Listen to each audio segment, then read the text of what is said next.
देश में हर तरफ चीन के बहिष्कार का बिगुल बजा हुआ है।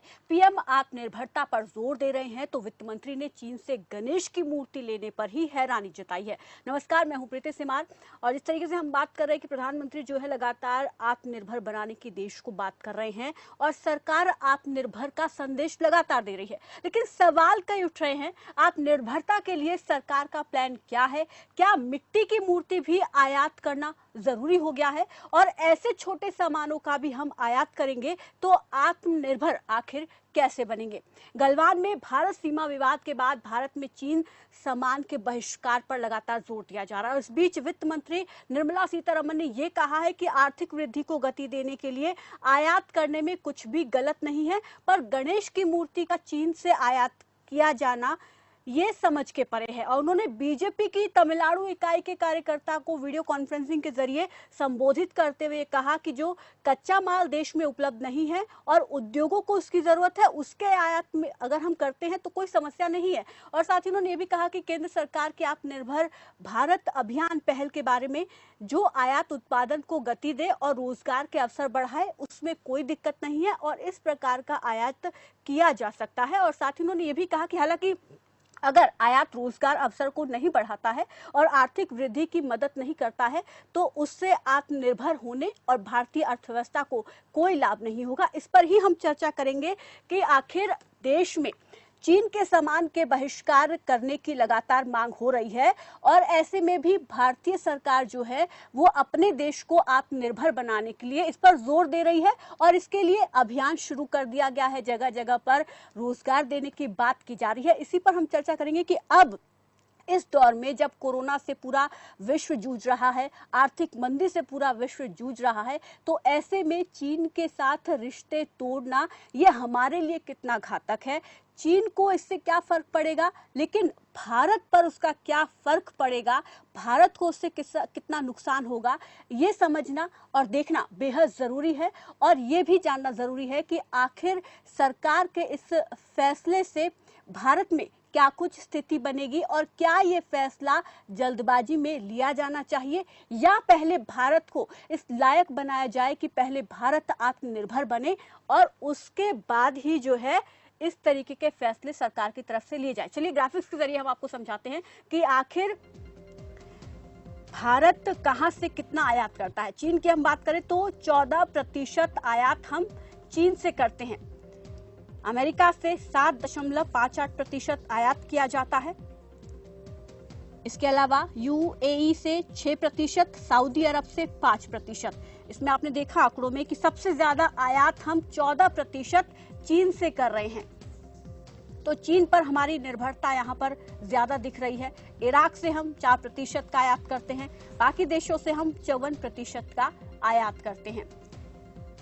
तो यहाँ पर चीन से हम सबसे ज्यादा आयात कर रहे हैं। ऐसे में आयात निर्यात को रोक दिया जाएगा दोनों देशों के बीच में तो कितना प्रभाव पड़ेगा ये हम समझने की कोशिश करेंगे। और साथ ही साथ सरकार का आखिर क्या प्लान रहेगा देश को आत्मनिर्भर बनाने के लिए, वो भी हम जानने की कोशिश करेंगे। चीन हर क्षेत्र में एक बड़ा पार्टनर है भारत का।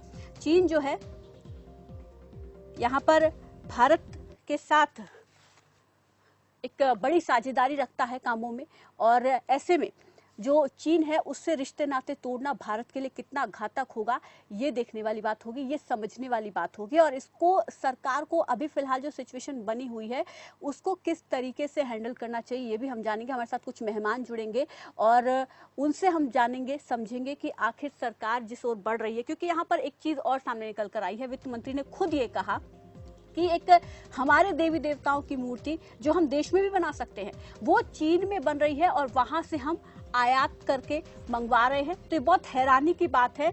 और उन्होंने ये भी कहा है कि जो चीजें जरूरी है उनका आयात अगर हम करें तो वो ठीक है, लेकिन जो चीजें जरूरी नहीं है उनका आयात करने से अर्थव्यवस्था को कोई फायदा नहीं होगा। और हमारे साथ मेहमान जुड़ गए हैं, उनका परिचय आपसे करा देती हूँ। हमारे साथ बीजेपी प्रवक्ता खेमचंद शर्मा जुड़ गए हैं और वहीं कांग्रेस प्रवक्ता सुरेंद्र राजपूत हमारे साथ जुड़ गए हैं। दोनों ही मेहमानों का इस चर्चा में मैं स्वागत करती हूँ। और सबसे पहले बीजेपी प्रवक्ता खेमचंद शर्मा का मैं रुख करना चाहूंगी। सर, जिस तरीके से अभी फिलहाल जो भारत चीन विवाद चल रहा है और ऐसे में भारत आत्मनिर्भर बनने पर लगातार जोर दे रहा है, और आपने जिस तरीके से मैंने बताया, आपने सुना भी होगा कि निर्मला सीतारमण ये कह रही हैं कि गणेश जी की मूर्ति भी हम दूसरे देश से निर्यात करते हैं और हमारे देश में ये चीजें बन सकती हैं, फिर भी हम वहां से निर्यात करते हैं। तो ऐसे में हम आत्मनिर्भर बनने की बात कर रहे हैं, तो हम कब तक बन पाएंगे ऐसे, और क्या ये संभव है? सरकार का इसका प्लान क्या है? देखिए, संभव है। जब जनता तय कर लेती है, सरकार तय कर लेती है, तो सब कुछ संभव है। आपने देखा होगा पिछली सरकार के समय में बहुत सारी चीजें संभव हुई जो पहले कभी नहीं हुई। चाहे सर्जिकल स्ट्राइक हो, एयर स्ट्राइक हो, चाहे चाइना को जबरदस्त टक्कर हो, चाहे विश्व में हमारे देश का डंका बजना हो। वैसे ही आत्मनिर्भर बनना भी संभव है, क्योंकि अब देश ने डिसाइड कर लिया है, 130 करोड़ लोगों ने डिसाइड कर लिया है।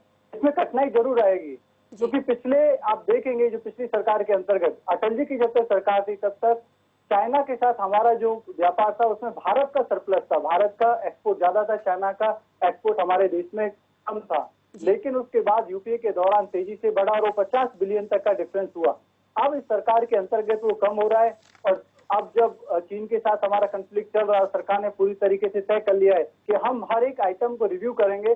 अगर वो आइटम भारत में निर्मित हो सकता है, भारत में उसका अल्टरनेटिव हो सकता है, तो हम चाइना से जो आइटम आ रहे हैं उस पर भारी टैक्स लगाएंगे, उसको रोकने का पूरा प्रयास करेंगे और अपनी इंडस्ट्री को यहाँ पे प्रोड्यूस करने के लिए यथासंभव सहायता देंगे।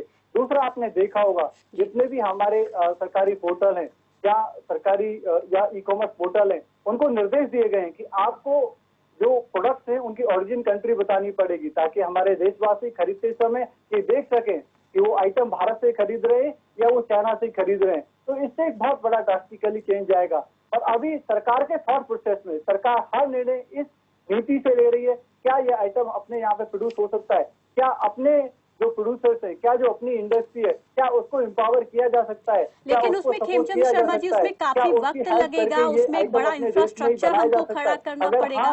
तो वो बनाने का भरसक प्रयास हो रहा है और भरसक प्रयास होगा। तो इससे लेकिन खेमचंद शर्मा जी, आप ये मानते हैं कि इसमें काफी समय लगेगा? क्या अभी हम इतने सक्षम हैं? कई एरिया में पर्टिकुलरली जो इलेक्ट्रॉनिक्स आइटम्स हैं उसमें चाइना पे बहुत हो गई थी, वो कम होगी और हम जरूर आत्मनिर्भर बनेंगे। जी बिल्कुल, ये विश्वास लोगों को है, सरकार को है, लेकिन आप जिस तरीके से कह रहे हैं इसको अभी समय लगेगा। इसके लिए एक बड़ा इंफ्रास्ट्रक्चर खड़ा करना पड़ेगा। फिलहाल की स्थिति से हम सब वाकिफ हैं, हम सब देख रहे हैं।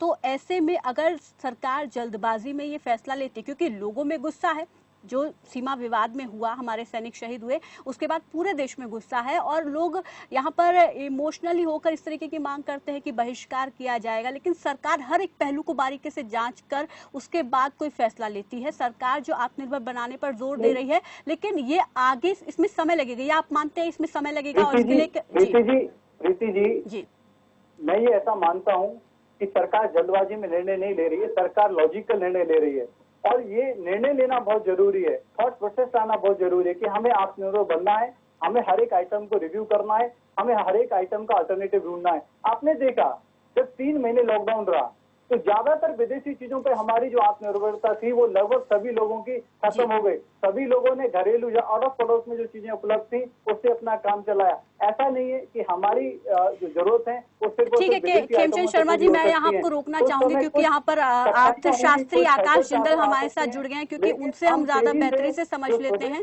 और बाद में मैं आपको और समय दूंगी। और सुरेंद्र राजपूत भी आपके पास भी मैं लौटूंगी, लेकिन पहले अर्थशास्त्री से हम समझ लेते हैं। आकाश जी, जिस तरीके से बातें की जा रही हैं, बहिष्कार करने की बात हो रही है, क्या हम इस स्थिति में हैं कि अगर हम चीन से सारे रिश्ते नाते तोड़ लेते हैं तो खुद हम एक अर्थव्यवस्था को इतनी जल्दी डेवलप कर पाएंगे, लोगों को रोजगार दे पाएंगे? जी हाँ, बिल्कुल दे पाएंगे और बिल्कुल अपनी इकोनॉमी को हम डेवलप कर पाएंगे और हमारी इकोनॉमी को हम प्रॉस्पर करा पाएंगे। देखिए, आज की तारीख में पूरे वर्ल्ड में चाइना के अगेंस्ट ग्लोबल एटमॉस्फेयर बन रहा है। इंडिया ही नहीं, यूएस ने चाइना से काफी चीजें इंपोर्ट करनी बंद कर दी है। कई यूरोपियन कंट्रीज का भी ये हाल है और चाइना की इकोनॉमी पूरी तरह एक्सपोर्ट्स के ऊपर डिपेंडेंट है और वो इकोनॉमी इस समय लड़खड़ाई हुई है, चरमराई हुई है। ऐसे में इंडिया, जो कि कंजम्पशन के अंदर बहुत बड़ी कंट्री मानी जाती है, हम बहुत बड़े कंज्यूमर माने जाते हैं, हमारे यहाँ भी अगर हम इंपोर्ट बंद करते हैं तो चाइना की इकोनॉमी के अंदर मेजर क्रैक्स आ जाएंगे। रादर बाइकआउट चाइना करना बहुत जरूरी है। कुछ स्टेट गवर्नमेंट्स ऑलरेडी बातचीत कर रही हैं कि उनके ऑर्डर शायद कैंसिल किए जाएं। सेंट्रल गवर्नमेंट की तरफ से भी हमें एक्सपेक्टेशन है कि शायद टैरिफ बढ़ाए जाएं।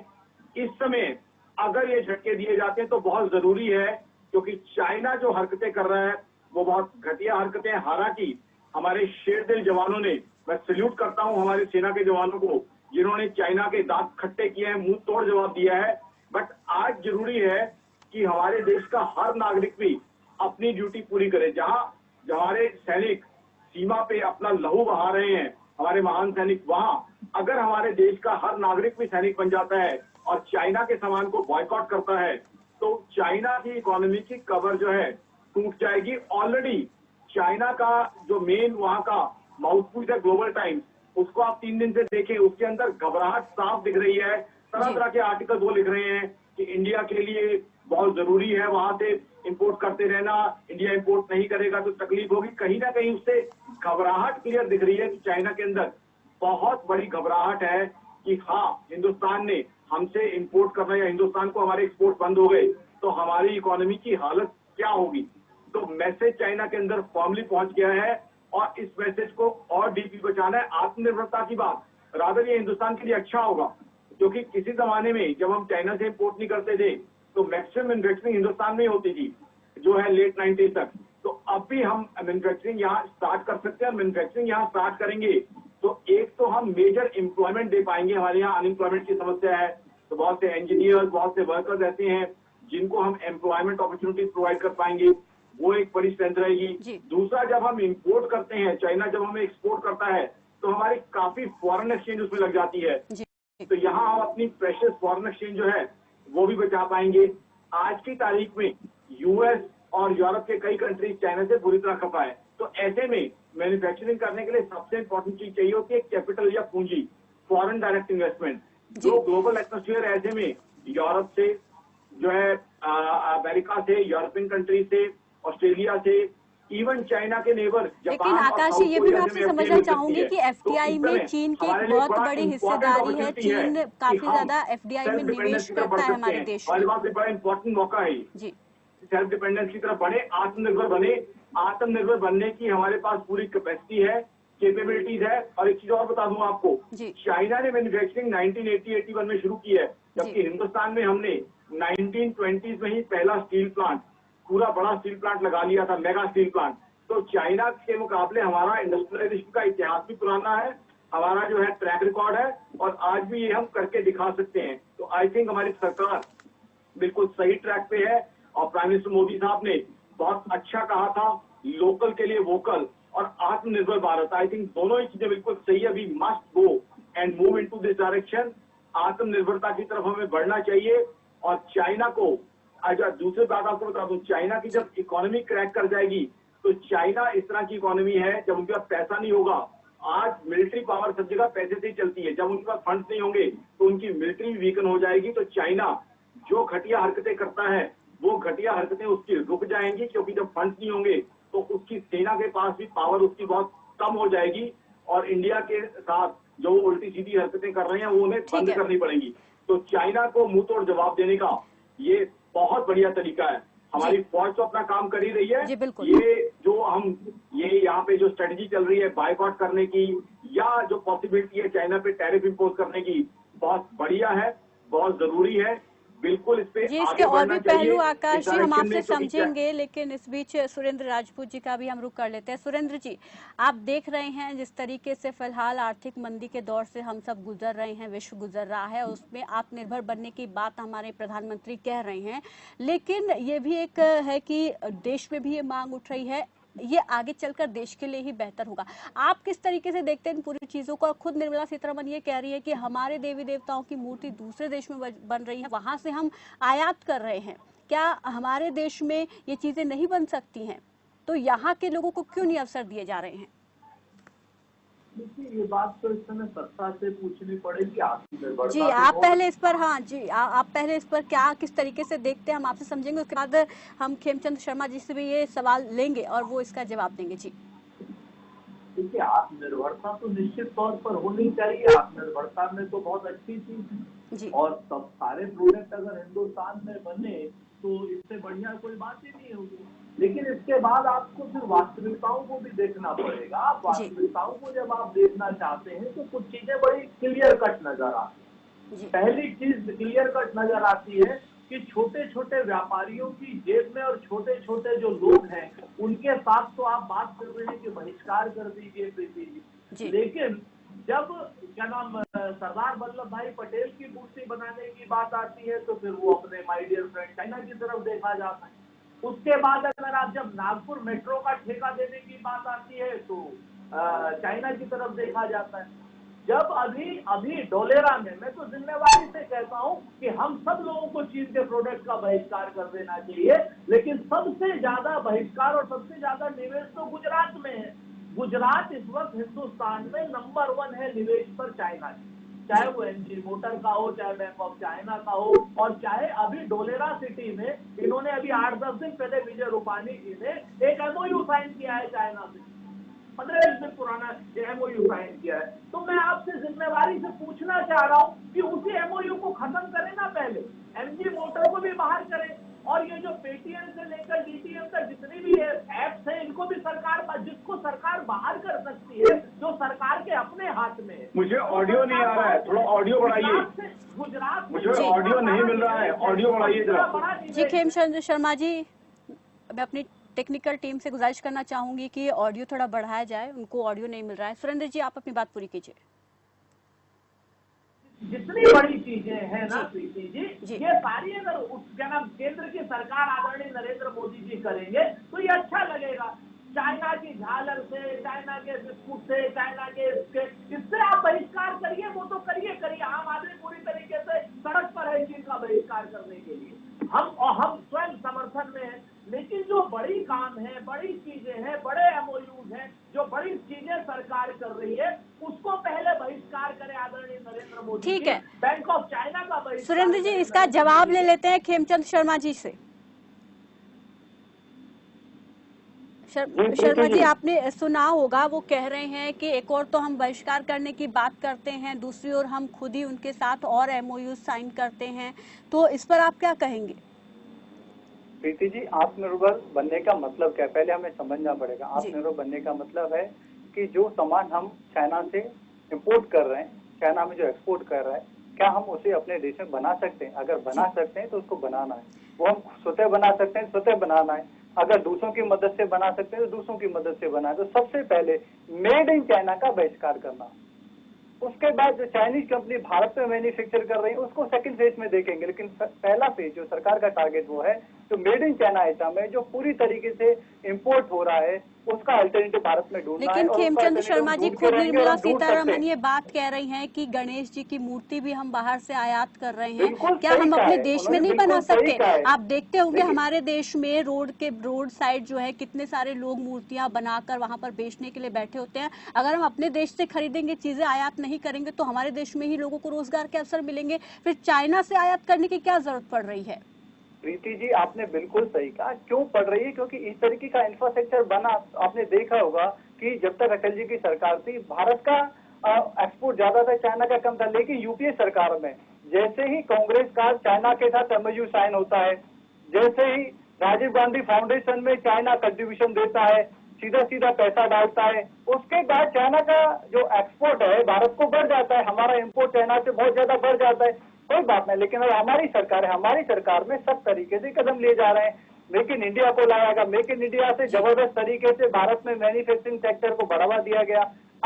अब जितना भी एक्सपोर्ट चाइना हमें कर रहा है, हर एक आइटम का रिव्यू किया जा रहा है। निर्मला सीतारमण जी ने बोला मूर्ति आदि, ये तो पूरी तरीके से अपने भारत से बन सकते हैं, भारत में अवेलेबल है, इन पे पूरी तरीके से प्रतिबंध लगाया जाएगा। तो हमें ये सुनिश्चित करना है, सबसे पहले मेड इन चाइना को रोकना है। उसके बाद चाइनीज कंपनी जो हमारे भारत में काम कर रही है, मैन्युफैक्चरिंग कर रही है, उसको बाद में रिव्यू करेंगे। लेकिन सबसे पहला टारगेट मेड इन चाइना का रोकना, मेड इन चाइना का अल्टरनेटिव भारत में ढूंढना, मेड इन चाइना को रोक के भारत में रोजगार पैदा करना, मेड इन चाइना को रोक के जो चाइना को जो पैसा मिल रहा है उससे वो हमारे खिलाफ यूज कर रहा है, उसको रोकना। ठीक है आकाश जी, आप कितना इत्तेफाक रखते हैं खेमचंद शर्मा की बातों से? नहीं है, वहाँ की जो सरकार है वो ऑटोक्रेट सरकार है। बाकी जो ठीक है, सरकार है, खेमचंद शर्मा जी। सरकार है, वो सरकार ने माहौल खराब किया हुआ है। उस सरकार को सबक सिखाना बहुत जरूरी है। ठीक है खेमचंद शर्मा जी।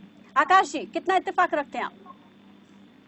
देखिए, मैं दूसरे गेस्ट का ऑडियो मुझे पहुंच नहीं पा रहा था, बट जितना मैं फिर भी मेकआउट कर पाया हूं, बात यहाँ चल रही है कि क्या बाइकआउट किया जाए, क्या वहां से इंपोर्ट किया जाए। बिल्कुल मैं इस चीज से सहमत हूं, बाइकआउट होना चाहिए, वहां का इंपोर्ट रुकना चाहिए और सेल्फ सफिशिएंट और आत्मनिर्भर भारत की तरफ बढ़ना चाहिए।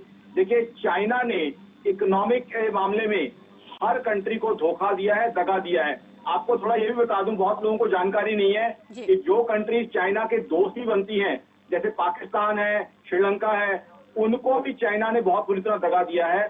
चाइना ने पाकिस्तान की इकोनॉमी में सी पैक के लिए पैसे की इन्वेस्टमेंट की, वहां पे रेट ऑफ इंटरेस्ट उन्होंने चार्ज किया है लाइबोर प्लस एक्सचेंज रेट की फ्लक्चुएशन को देखते हुए 7 to 8%। अब पाकिस्तान की सरकार को उन्होंने बहुत बुरी तरह फंसा दिया है, क्योंकि इतना रेट ऑफ इंटरेस्ट कहीं एग्जिस्ट नहीं करता। वो प्रोजेक्ट उनके लिए अनवायबल हो गया है और किसी भी तरीके से वो पैसा वापस करने की पोजीशन में नहीं है। फर्दर चाइना ने यही काम श्रीलंका में किया है और उनका तो एक हेनमिनटोटा पोर्ट जो है वो भी लीज पे ले लिया है, यानी चाइना वहां भी घुस गया है। तो कहीं ना कहीं जहां चाइना ने अमेरिका को, यूरोपियन इकोनॉमीज को खपा किया है, दुनिया की बड़ी इकोनॉमी जहां सवाल खड़े कर रही है, वहां चाइना ने पाकिस्तान, श्रीलंका और कई छोटी इकोनॉमीज को भी तबाह कर दिया है। तो जब ग्लोबली चाइना को कहीं भी पसंद नहीं किया जा रहा, तो ऐसे में हिंदुस्तान, जिसकी ब्रांडिंग अच्छी बनी हुई है, हमारे प्राइम मिनिस्टर मोदी साहब ने इंडिया की ब्रांडिंग, चाहे यूएस हो, चाहे यूरोपियन कंट्रीज हो, जापान हो, साउथ कोरिया हो, लेकिन आकाश जी, एक बात यहाँ पर देखिए, आत्मनिर्भर हम बनाने की बात कर रहे हैं, तो लोगों को हम रोजगार देंगे। रोजगार आप जानते हैं देश में अनएम्प्लॉयमेंट की क्या स्थिति है फिलहाल। लेकिन आकाश जी, एक यहाँ पर पेट्रोल डीजल के दाम आप देख रहे होंगे लगातार बढ़ रहे हैं, और हम व्यापारियों को यहाँ पर काम देने की बात कर रहे हैं। जब पेट्रोल डीजल के दाम बढ़ रहे हैं तो महंगाई बढ़ रही है, उनसे फर्क पड़ रहा है लोगों पर, तो फिर कैसे हम उन्हें आत्मनिर्भर बना पाएंगे? इन्वेस्टमेंट को मोटिवेट करना चाहिए और इंडिया ग्रोथ स्टोरी को बढ़ाना चाहिए। चाइना के गुड्स को कंप्लीट बायकॉट करना चाहिए और मैं तो सरकार को भी कहूंगा कि सरकार को टैरिफ बढ़ा देनी चाहिए। WTO की कोई इंपॉर्टेंस नहीं रही है। खुद यूएस ने WTO को क्या हाल किया है, ठीक है, ठीक है आकाश जी, शुक्रिया आपका हमारे साथ जुड़ने के लिए इस चर्चा में। और सुरेंद्र राजपूत जी, क्या कहेंगे आप? व्यापारियों को एम्पावर करने का काम किया जा रहा है। पेट्रोल और डीजल के प्राइस बढ़ रहे हैं। खेमचंद शर्मा जी सुनिए एक बात, बहुत बड़ा कंट्रीब्यूशन है। स्टेट अपने टैक्सेस कम नहीं कर रही है, लेकिन केंद्र अपनी ओर से जबरदस्त तरीके से काम कर रही है और अपने व्यापारियों को हर संभव मदद देके उनको इस लायक बनाया जाएगा कि वो चाइनीज आइटम जो हमारा देश। ठीक है खेमचंद शर्मा जी, एक बार रुकिए। सुरेंद्र राजपूत जी देखिए, 2-3 बातें हैं। असल बात, भारतीय जनता पार्टी के नेता या तो पढ़ लिख करके नहीं आते हैं और या सिर्फ झूठ बोलने के लिए आते हैं। आदरणीय अटल बिहारी वाजपेयी जी की सरकार में जितना ट्रेड इम्बैलेंस था, उतना ट्रेड इम्बैलेंस तो इतिहास में कभी नहीं था चाइना के साथ में। इन्होंने अपना इंपोर्ट जो था बहुत बढ़ाया था और एक्सपोर्ट कम किया था चाइना को, और उसी समय टाटा, बजाज और जितनी रिलायंस सहित जितनी बड़ी कंपनियां थी, वो सारी की सारी यहाँ से मैन्युफैक्चरिंग हब हटा करके चीन में चली गई थी, जिनसे सबसे ज्यादा ट्रेड इम्बैलेंस बना था। भारतीय जनता पार्टी के प्रवक्ता को शायद ये बात मालूम नहीं है, और अगर मालूम है तो किसी न किसी आपराधिक कृत्य के कारण ये बात छुपाना चाहते हैं। नंबर 1। नंबर 2, जब क्या नाम हिंदुस्तान में यूपीए की सरकार आई, उस ड्यूरेशन में हमारा और चाइना का ट्रेड इम्बैलेंस था 2.9% का। जिस समय हमने सरकार छोड़ी उस समय था 3.1% का ट्रेड इम्बैलेंस था। और आज ट्रेड इम्बैलेंस जो है, प्रीति जी आपको सुन करके आश्चर्य होगा, पिछले 6 सालों में झूला झूलते हुए मोदी जी के साथ में और चाय पिलाते हुए मोदी जी के साथ में 31% का ट्रेड इम्बैलेंस हो गया, 31% का। तो अब आज की डेट में भारतीय जनता पार्टी के प्रवक्ता एक RDF फाउंडेशन में चाइना ने 2005 में उनके एम्बेसडर ने चेक के जरिए कोई चेक दिया हो तो उसको लेकर के बेवजह की बकवास करते हैं, जिसको कहते हैं कि कोई लेना ना देना। अरे भाई, हमें जेल में डाल दीजिए अगर हमने कोई सुरेंद्र के खिलाफ काम जी, किया पे लगाम दीजिए, बकवास आप कर रहे हैं। दूसरी बात, मैंने ऐसे शब्दों का उपयोग नहीं किया। सुरेंद्र जी, भाषा पे लगाम दीजिए। आपको शोभा नहीं देता, टीवी पे अनुचित भाषा का उपयोग शोभा नहीं देता। अगर आपके पास फैक्ट नहीं है तो अनुचित भाषा का उपयोग ना करें। मैं आपसे बताऊं, इनको 2 मिनट चुप कर दीजिए। तो सबसे बड़ी बात है, पेटीएम किसके जमाने में आया? क्या नाम, भारतीय जनता पार्टी के प्रवक्ता बताएंगे। टिकटॉक किसके जमाने में आया? भारतीय जनता पार्टी के प्रवक्ता बताएंगे। एमजी मोटर किसके? खेमचंद शर्मा जी, भारतीय जनता पार्टी के प्रवक्ता। अब जब आत्मनिर्भर बनने की बात हो रही है तो सरकार का प्लान क्या रहेगा? ये सारे के सारे जब भारतीय जनता पार्टी के समय में आ रहे हैं और कह रहे हैं कि हमने, सच ये है कि 2007 से लेकर आपराधिक षड्यंत्र में भारतीय जनता पार्टी और भारतीय जनता पार्टी के नेता और संघ के नेता 2020 तक कम से कम 14 बार भारतीय जनता पार्टी का प्रतिनिधिमंडल चाइना गया और वहां एमओयू साइन किए। तो क्या ये भारत को तोड़ने के लिए साइन किए?